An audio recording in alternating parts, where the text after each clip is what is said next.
د ټولګټو وزارت لخوا د کابل کندهار لویې لارې د ترمیم او بیا رغونې چارې په چټکۍ سره جریان لري. افغانستان د خاص جغرافیوي موقعیت له مخې د نړیوالې سوداګرۍ لپاره ځانګړی اقتصادي رول لري او دغه اقتصادي موخه د سړک د معیاري شبکې سره مستقیمه اړیکه پالي. د کابل کندهار لویه لار د هیواد یوه له مهمو اقتصادي لویو لارو څخه ده چې پاکستان او ایران هیوادونو ته د تجارتي او کرنیزو توکو په چټک لیږد رالېږد کې اساسي رول لري. ټولګټو وزارت د یادې لویې لارې اقتصادي اهمیت ته په کتو د دغې لویې لارې د بیا رغونې چارې په برخو کې پیل کړي چې د څه باندې 40 پایو پلونو او شاوخوا 1900 پایې پلګوټو د بیا رغونې کار هم پکې شامل دی چې د ځینو د ترمیم او بیا رغونې چارې یې بشپړې او د ځینو نورو کار جریان لري.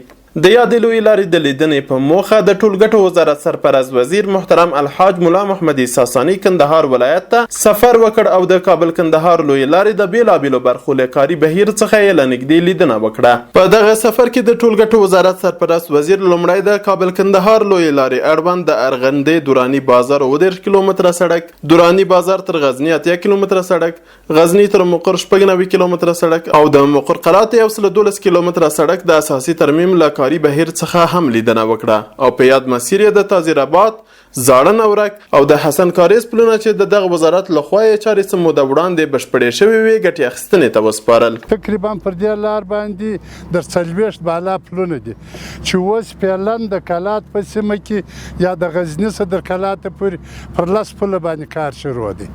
د دې څه 4 پله په سالن کې کار شروع دی. دغه ټول راجمه کې تقریبا پر 20 پله باندې مش کار شروع کړی.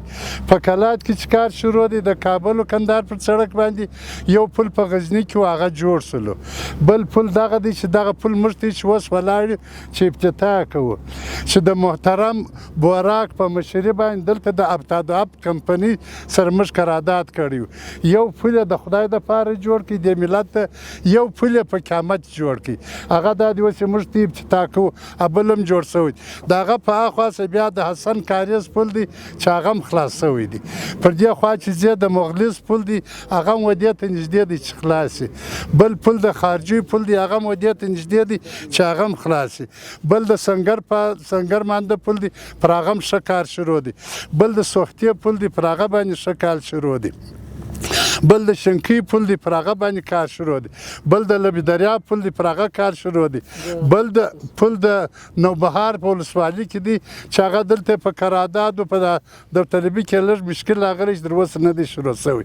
نو انشاءالله کوشش کوو چې د دې سړک 400 پلي که پلچه کې که جوړېدي پر هغه باندې و ملت ته دا وایي چې خپل وس کوو انشاءالله کار وکوو. دغه راز په دغه سفر کې د کندهار ارزګان لویې لارې د 209 کیلومتره سړک د اسفالټ اچونې چارې د ریاست الوزرا اقتصادي مرستیال محترم ملا عبدالغني برادر، د ټولګټو وزارت د سرپرست وزیر محترم الحاج ملا محمد عیسی ثانی، د یاد ولایت د ټولګټو چارو د رئیس محترم مولوي عبدالهادي یعقوب، د لویدیځ زون د پروژو مسؤل محترم انجینر شیر حسن خوچیوال، د خاکریز او ارغنداب ولسوالۍ ولسوالانو، امنیه قمندانانو او یو شمېر نورو سیمه ییزو چارواکو او قومي مخورو په شتون کې پیل شوې. دا پروژه چې د کندهار څخه شروع ده در تیری پورې یا در جراوته پورې بیا ځي دا 209 کیلومتره ده. دا خبره د سړک شروع ده. دا ورکول شوې و شرکت احسان حکیم شرکت ده چې مشر حاجي محمد نعیم صاحب دی. دا سړک چې دی د دې نقشه ډېره وختي جوړه شوې ده، تقریبا ډېر کلونه مخکې جوړه شوې ده. دا سړک د کندهار څخه ځي ارزګان ته، د تیری ته د ولایت پخوا د ارزګان په نامه شو. د هغه ځای څخه ځي کونډې ته، د هغه ځای څخه ځي بامیانو ته، بیا د سمنګانو په یو طرف کې غربي طرف کې تیریږي ځي مزار شریف ته بلخ ته ځان رسوي. دا د ډېر وخت نقشه ده چې جوړه شوې ده. الله پاک دې موږ تاسو ته توفیق راکړي چې جوړه کړو. ځکه دا د افغانستان د پرمختګ دپاره، د افغانستان د بهبود دپاره، د افغانستان د ولس او د مسلمانانو دپاره یو داسې پروژه ده چې له کلونو راهیسې بیا دا تمه وه چې دغه لار موږ ته جوړه شي. خو الحمدلله موږ په هستي او په نیستي کې، یعنې هستي خو به خپل په زړه کې دا لرو، خپل په ذهن کې خو نیستي هم موږ ته رامعلومیږي چې په کوم صورت کې وجود لري.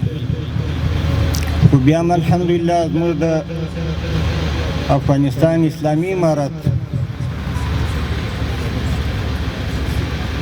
د ټولو مشرانو،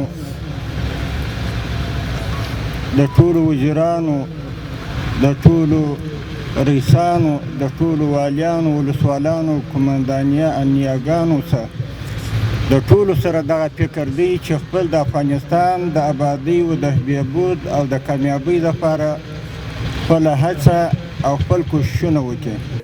نوموړي په دغه سفر کې د شاولي کوټ تر نیکوټ عمومي سړک له رغنیزو چارو او د کندهار هرات لویې لارې اړوند د باغپل لښکرګاه دوراهي سړک له کاري بهیر څخه هم لیدنه وکړه. د پروژې فني او تخنیکي ټیمونو ته دنده ورکړه چې د یاد سړک له کاري بهیر څخه جدي څارنه او پاملرنه وکړي ترڅو په خپل وخت د یادې پروژې چارې بشپړې او د خلکو ترانسپورتي ستونزې هوارې شي. کندهار ولایت د ټولګټو وزارت د سرپرست وزیر موخه د کابل کندهار لویې لارې له کاري بهیر څخه او په کندهار ولایت کې دغه وزارت د ترکار لاندې پروژو، ماشینرۍ، کمپونو او کرش پلانټونو څخه د لیدنې ارزونې ترڅنګ د یادو پروژو له قراردادي شرکتونو، فني او تخنیکي کارکوونکو سره لیدنه وه او هغوی ته د کار د چټکتیا، غوره کیفیت او د پلان سره سم په ټاکلي وخت د کار د بشپړېدو په اړه لازمې لارښوونې وکړې. د یادونې وړ ده چې د ټولګټو وزارت د هیواد په بیلابیلو برخو کې د سړکونو د ترمیم او بیارغونې پروژې پلي کړي چې د چارو په بشپړېدو سره به د هیوادوالو ترانسپورتي ستونزې هوارې شي.